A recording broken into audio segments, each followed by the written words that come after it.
Welcome to our channel. Today we how to install Thrive Architect for page building, quick tutorial step by step clearly. To begin, open your WordPress dashboard. Log in using your admin credentials. Navigate to the plugins option on the left side menu. Click on Add New to start searching for Thrive Architect. In the search bar, type Thrive Architect. Locate the Thrive Architect plugin from the search results.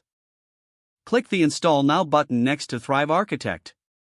Once the installation is complete, the button will change to Activate. Click the Activate button to enable Thrive Architect on your site.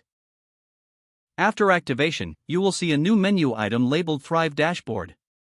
Click on Thrive Dashboard to ensure that the plugin is properly set. From here, select Thrive Architect to start creating your pages.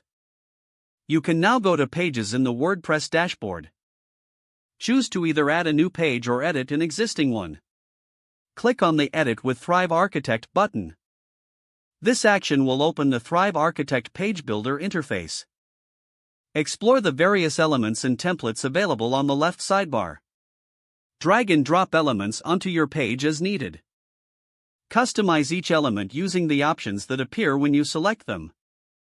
Use the responsive preview to check how your page looks on different devices.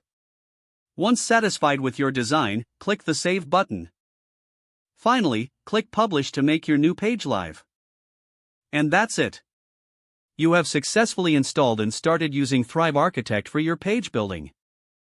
If the page does not load, refresh the browser or try again in a private or incognito window.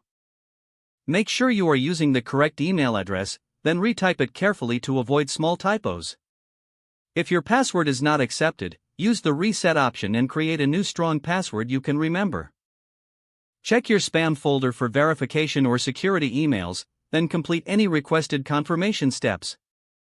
Enable two-factor authentication if available to improve account security and reduce unauthorized access risk.